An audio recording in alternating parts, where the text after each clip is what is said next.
like I'm not a Yeah. dictionary, but yeah, I mean, It's essentially, you think about my life, even early on growing up and being a man of the house at a young age with, a little sister and two younger brothers. yeah, Um, I had to take on responsibilities and roles, at a young age, that does something to right? you. And it creates a unnecessary burden Yep. in a sense that become used to having to carry the burden for those who I see, right? Yeah. The reason why I got into pastoral ministry is I had a burden for people who looked like me and Mm-hmm. came from where I came from. Mm-hmm. It was a desire. I wanted to make sure that I did what changed my life for somebody else. It was that burden. Was it my path or was it my calling?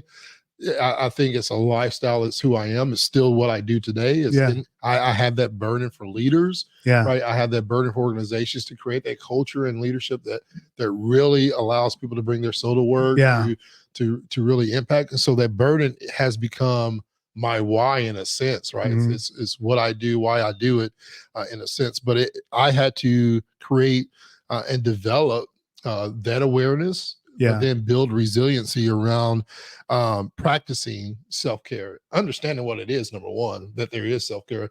And I'm not talking even just about self-care in the sense of, hey, I go get mani-pedis every 2 weeks. Yeah. It's true. It's the type of self-care help. Mhm. It relaxed me. My self-care first started with me falling in love with the thing I hated the most. You know what that is? Being alone. Yeah. Yeah. Like George being alone, whether it's just one in nature. But I found my place that I became comfortable being alone With yourself. with myself. And Yeah. I was always waterfalls. There's something about water and just being in the nature, hearing, whether it's a state park, whatever it may be, finding a place where there's not too many distractions, right? Not too many noises. And I can find that place. But for a long time, I hated that.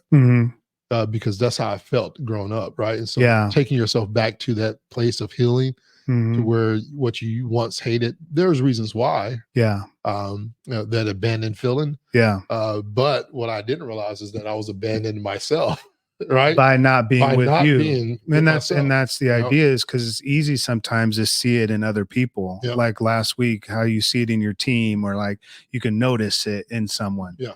But when you've not taken the time with yourself, what you're doing, as I was talking about earlier, is you're distracting yourself from you. Yeah.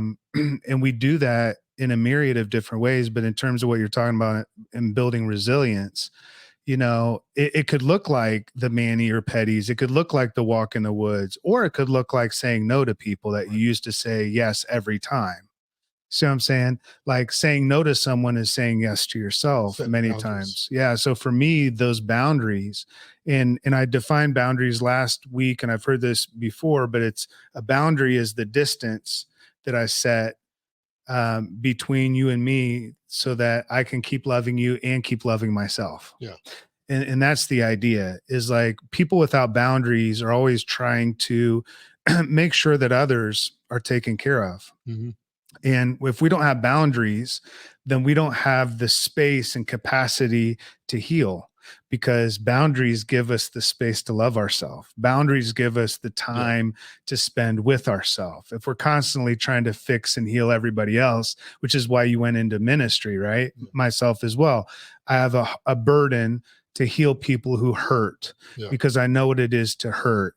And hurt people, but healed people heal people. Yeah. And as we start to heal and as we start to build this resilience, I think it's a beautiful thing, because it gives us an opportunity to really show up for other people from a place where we've already showed up for ourselves. Right. It's really difficult to show up for everybody else and then think, what am I going to do for Ryan now? Yeah.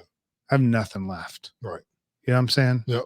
Yeah. Yeah. It's so for that next step for me, after I built that checking in, was, and that's the ABCs: awareness, build resilience, check in. Nice. Just made that off myself. I should write ABC. ABC. Awareness, build resilience, check in. Build. Yeah. And so checking in, right? So we talk about this within the workplace. If leaders don't check in, people check out. And if we don't check in with ourselves, then we check out. And what happens is, when we check out, is we're not only are we not practicing self-care, we may be practicing self-harm Hmm.